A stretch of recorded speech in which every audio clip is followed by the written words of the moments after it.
In the fall of 1888, the streets of London's East End trembled under a darkness that went far beyond the absence of light. A series of brutal murders had begun, each one more shocking than the last, and for the first time in Victorian memory, the city itself seemed to breathe in fear. The place was Whitechapel, a cramped district of poverty and desperation, where the sound of footsteps in a narrow alley could turn from ordinary to ominous in a single heartbeat. The killer had no name, no face, no motive, only a signature of horror carved into the bodies of his victims. The newspapers called him Jack the Ripper.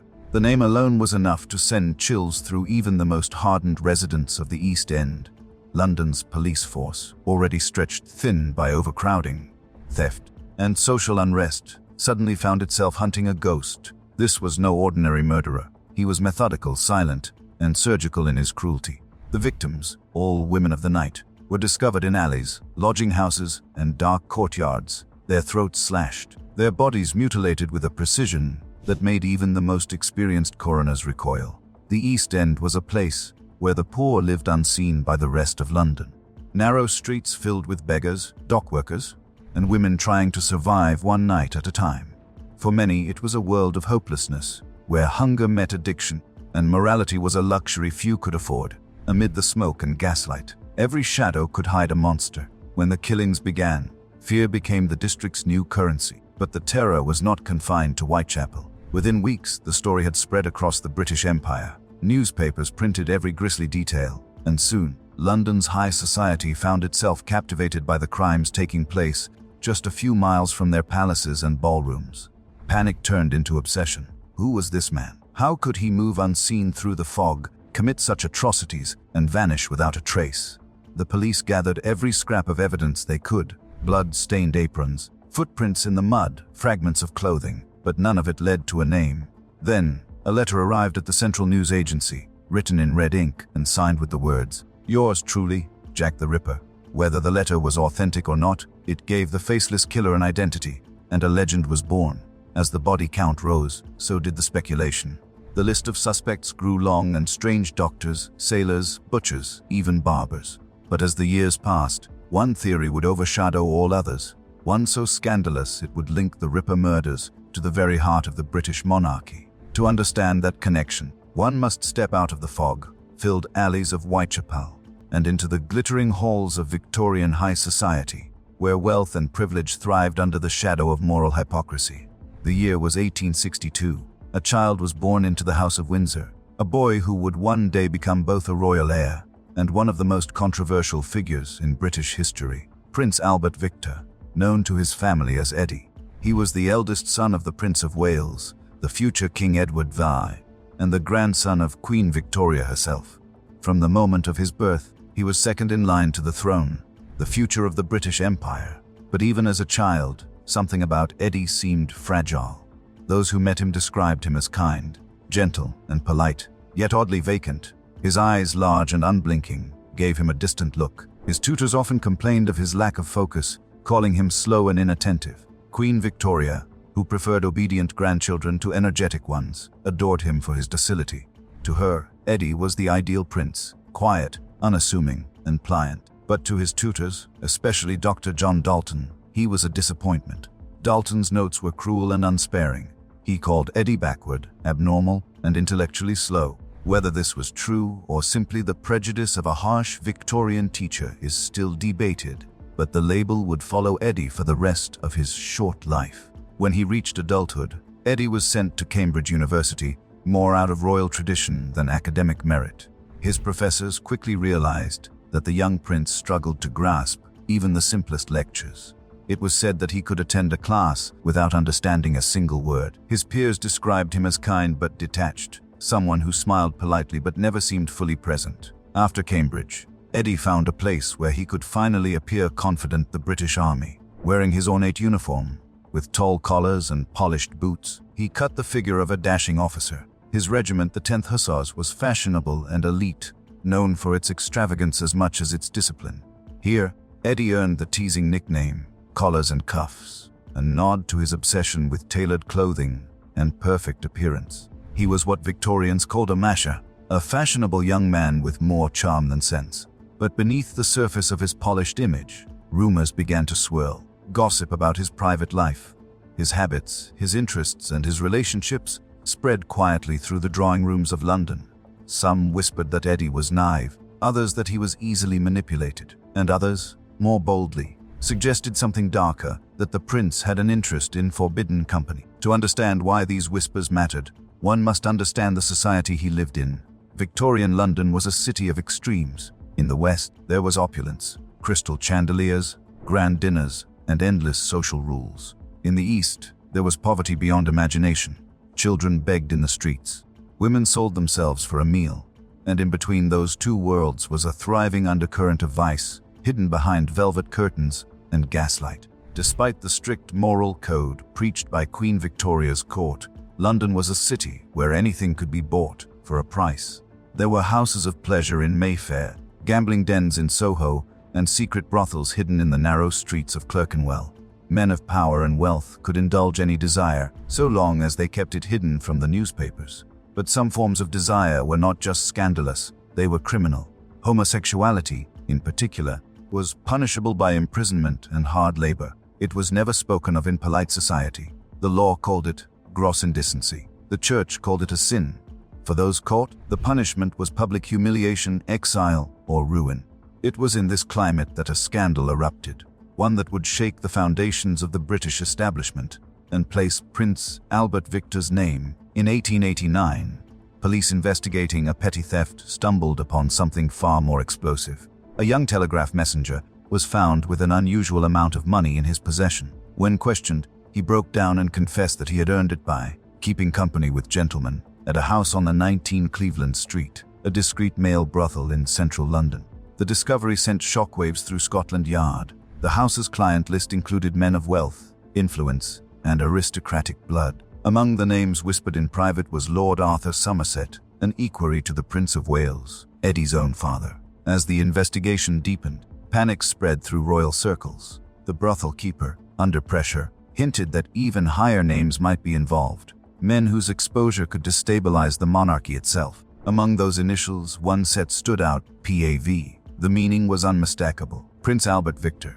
Whether true or not, the mere suggestion was enough to send the palace into crisis. The Cleveland Street scandal had begun, and it would not only destroy reputations, it would birth one of the most enduring conspiracy theories in British history, that the heir to the throne, Prince Albert Victor, was somehow connected to the most infamous killer London had ever known, Jack the Ripper.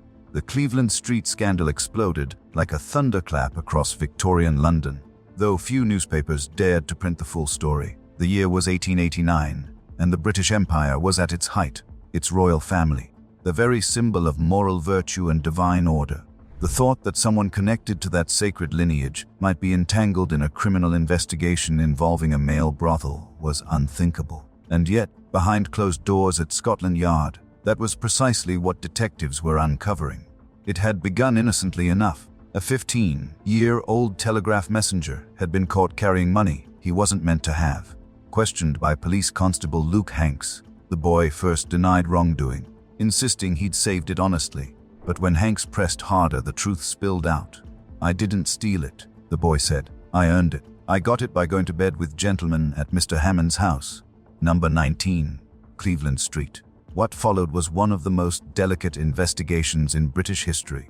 Brothels were common in London. There were hundreds.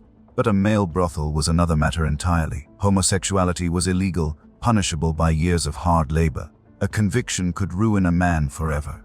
But the moment the Cleveland Street address was identified, it was clear this was no ordinary establishment. The clientele weren't dockworkers or tradesmen. They were gentlemen, wealthy, educated, and in some cases, titled. As investigators built their case, they discovered that several of the young telegraph messengers had been paid handsomely to keep quiet. Each boy described the same clientele. Older men in fine coats and carriages, men who arrived after dark and left before dawn. The more the police heard, the more they realized how high this scandal might reach. Among the names whispered to authorities were Lord Arthur Somerset and Lord Henry Hotham, both respected members of the aristocracy. Lord Somerset was no ordinary peer. He was an equerry to the Prince of Wales, the man destined to become King Edward VI. His proximity to the royal family made the entire matter politically explosive. The arrest of the brothel keeper, Charles Hammond, confirmed what many feared. Hammond hinted that his clients included men close to the palace, and when pressed for specifics, he grew silent. He didn't need to name names.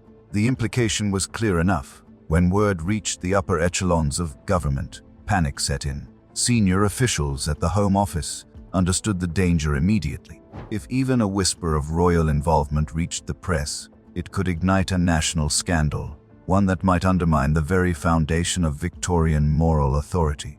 For Queen Victoria, who saw the monarchy as the guardian of Christian virtue, such exposure was unthinkable. In an effort to contain the damage, Scotland Yard was quietly ordered to limit the scope of the inquiry.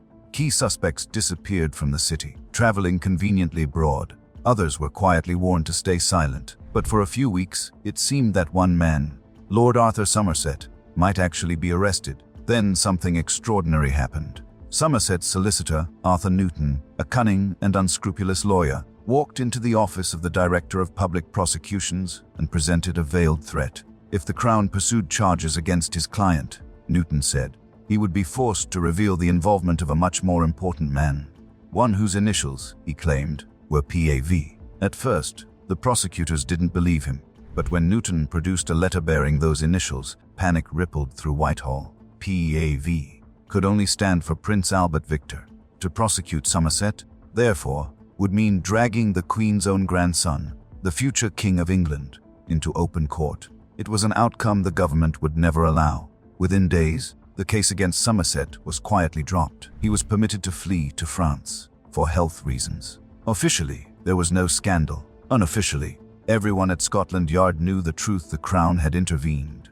The newspapers got wind of the story, but editors were cautious. In Britain, defaming a royal was not only dangerous, it was suicidal for a publication. The London press tiptoed around the edges, referring to high-ranking figures and aristocratic patrons. Only the New York Times, safely across the Atlantic, dared to print the name outright, Prince Albert Victor. In the smoky backrooms of London's gentlemen's clubs, speculation ran wild. Some dismissed it as gossip, others insisted the rumors were true. What shocked the public wasn't merely the idea that a prince might have indulged in forbidden pleasures. It was that the government had covered it up. By the end of that year, the Cleveland Street scandal had become a byword for corruption and hypocrisy. The police officers who had dared to pursue the case were transferred or silenced. The brothel's patrons vanished from official records. And as the public's attention moved on, so too did the whispers, mutating into something even darker. For a small but persistent circle of conspiracy theorists,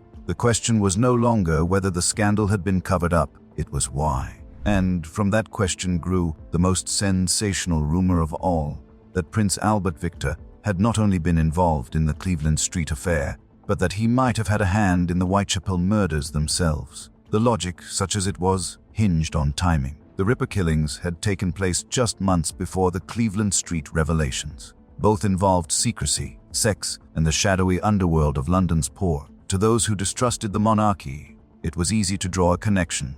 Perhaps, they suggested, the Ripper murders were part of a royal cover, a desperate attempt to silence blackmailers or destroy evidence of scandal. No serious investigator at the time gave these theories weight, but the Victorian imagination was fertile ground for paranoia. London in the late 19th century was a city addicted to sensation.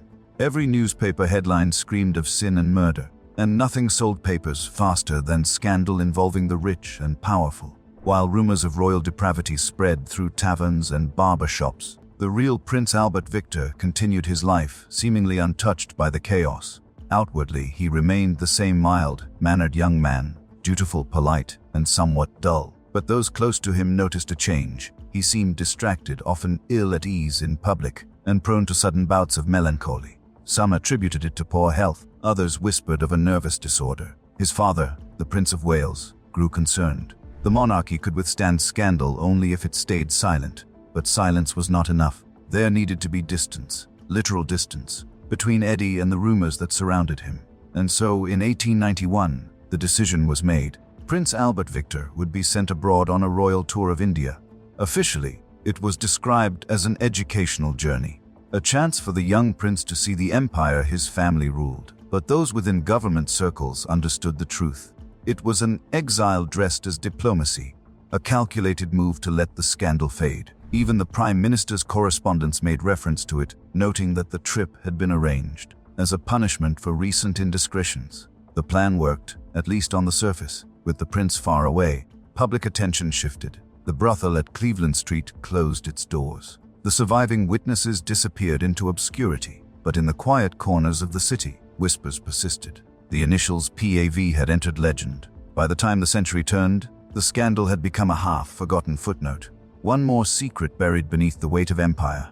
But decades later, when new writers began to revisit the Jack the Ripper case, they stumbled upon those same initials, those same rumors of royal vice and secrecy. And once again, the story of Prince Albert Victor would resurface, this time not as a moral embarrassment, but as a possible explanation for one of the darkest mysteries in criminal history. The idea was outrageous, but irresistible. Could it be, some wondered, that the heir to the throne of England had been Jack the Ripper himself? It was a claim that would emerge many years later, ignited by a single article written long after everyone involved had died. But in the imagination of a public still fascinated by blood and royalty, it would burn for decades to come. By the turn of the 20th century, London had changed. The Ripper murders were history. The empire was stronger than ever, and Prince Albert Victor had been dead for years. Yet the whispers that linked him to one of the darkest crimes in British memory refused to die. They lingered in private letters, in obscure publications, and in the imaginations of those who believed the upper class was capable of anything, especially cover-ups. Then, in 1970, almost 80 years after the last scream echoed through Whitechapel, a retired doctor named Thomas Stowell reignited the legend. He published an article in The Criminologist, a small British journal, claiming that the true identity of Jack the Ripper had long been hidden, and that the killer had been none other than a member of the royal family. Stowell never named his suspect directly, but his clues left little to the imagination. He spoke of a man of noble birth, afflicted by a terrible disease of the mind, brought on by syphilis, contracted during travels in the East. The illness, Stowell claimed, had driven the man into fits of violent madness. He was watched over by his royal physicians, who kept his condition a closely guarded secret. Eventually, to protect the monarchy, the truth was buried, and all records were destroyed. Readers didn't need to guess for long. The description matched one man precisely: Prince Albert Victor, Duke of Clarence and of Avondale. The theory was sensational and horrifying. It suggested that the heir to the British throne, once second in line after his father, had descended into insanity and become Jack the Ripper. Stowell even claimed to possess evidence private papers belonging to Sir William Gole, Queen Victoria's personal physician, who allegedly treated the prince for advanced venereal disease and documented his violent mental decline. In his article, Stowell hinted that the killer's crimes were not just sexual, but psychological, that the prince's disease had eaten into his brain, producing fits of rage and psychosis. Gole, he claimed, had confined the prince under medical supervision, but the outbursts had continued, leading to a trail of blood that the royal court was desperate to erase. It was the perfect storm of rumor and revelation: sex, insanity, murder, and monarchy. But almost as quickly as it appeared, the evidence vanished. Just days after the article's publication, Dr. Thomas Stowell died, and the papers he claimed to possess were never found. No diary, no notes from Sir William Gole, nothing. The timing was uncanny. It was as if the truth itself had been buried with him. When journalists reached out to the Royal Archives at Windsor, they were told that no such records existed, and that Prince Albert Victor's personal files had been lost or misplaced. The missing documents only fueled speculation. To conspiracy theorists, this wasn't an accident. It was proof of a cover-up. Soon others joined the hunt. Writers like Stephen Knight and Michael Harrison revived the theory in books that mixed history with conjecture. They expanded Stowell's claim into a sweeping conspiracy that the Ripper murders were part of a royal plot to silence women who had discovered the prince's darkest secret, an illegitimate child. According to this version, Prince Albert Victor had fallen in love with a working-class woman named Annie Elizabeth Crook, who modeled for the avant-garde artist Walter Sickert. When she bore him a child, the story went, the government panicked. The idea that the heir to the throne could have produced an illegitimate, half-common child threatened to shake the very foundations of monarchy. So the royal family intervened. Queen Victoria's physician, Sir William Gole, was allegedly ordered to contain the situation. The child was taken away, the mother confined to an asylum, and the women who knew too much, the Ripper's victims, were systematically murdered to ensure their silence. It was an extraordinary tale, full of drama and deceit. It painted the Ripper killings not as random acts of a deranged man, but as calculated assassinations orchestrated by the highest powers in Britain. And at the center of it all stood Prince Albert Victor, the doomed, disturbed prince who had loved the wrong woman. The problem was simply none of it fit the facts. Historians quickly pointed out glaring contradictions. For one, the timeline was impossible. On the night of August 31st, 1888, when the first canonical Ripper victim, Mary Ann Nichols, was killed, Prince Albert Victor was documented as being at Danby Lodge in Yorkshire, over 200 miles away. When Annie Chapman was murdered a week later, he was at York Cavalry Barracks.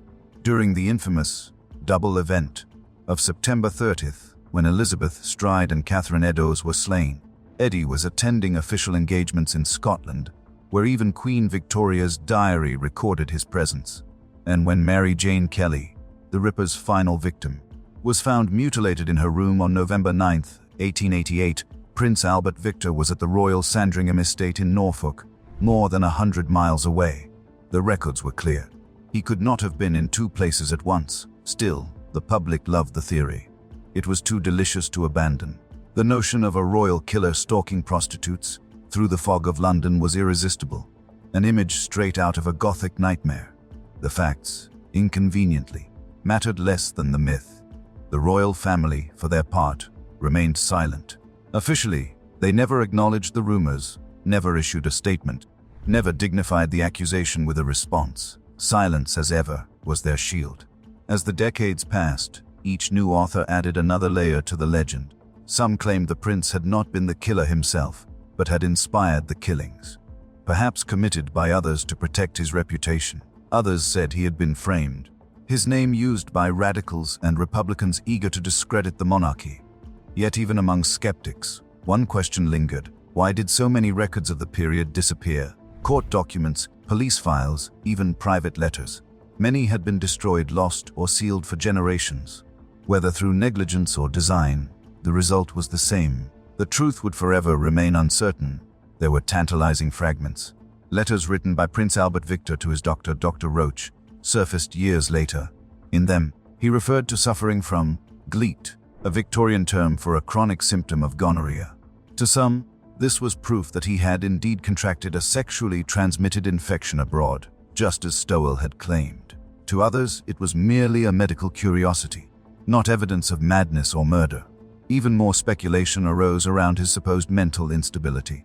Some biographers described Eddie as gentle but erratic, easily influenced, and emotionally fragile. His contemporaries often called him sweet but simple. His father reportedly worried that the young man was unfit to rule. To those inclined toward conspiracy, these traits became the scaffolding of guilt, a portrait of a disturbed mind capable of hidden violence. But the harder historians looked, the less substance they found. Every claim about his involvement in the Ripper murders could be countered by verifiable records.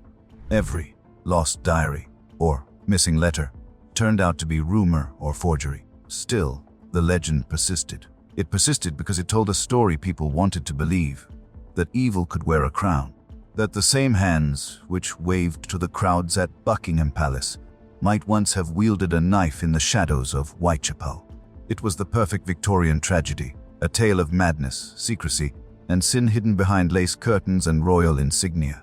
As one historian later put it, Prince Albert Victor was less a man than an idea, a blank canvas onto which Britain painted its own fears.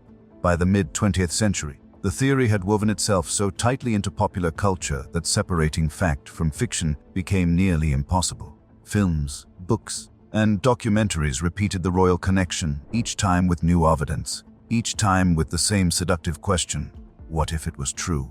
But the truth, the real, documented truth, remained far simpler and perhaps far sadder.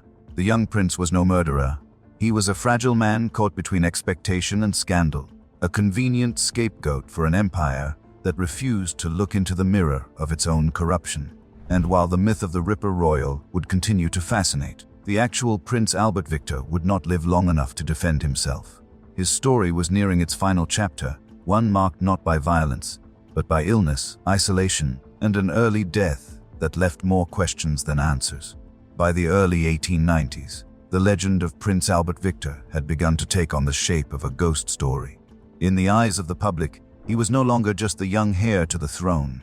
He was a figure shrouded in rumor, half prince, half myth, whispered about in drawing rooms and dissected in taverns. And yet behind the speculation was a very real man, fragile and lost, trapped within the expectations of empire. The Cleveland Street scandal had left deep scars on the royal family. While his name had never appeared officially in court, the hints were enough to damage him beyond repair. His father, the Prince of Wales, saw to it that Eddie's image was quietly rehabilitated through public engagements and formal appearances. But inside the palace, it was clear that his reputation was tarnished. He had become an inconvenience,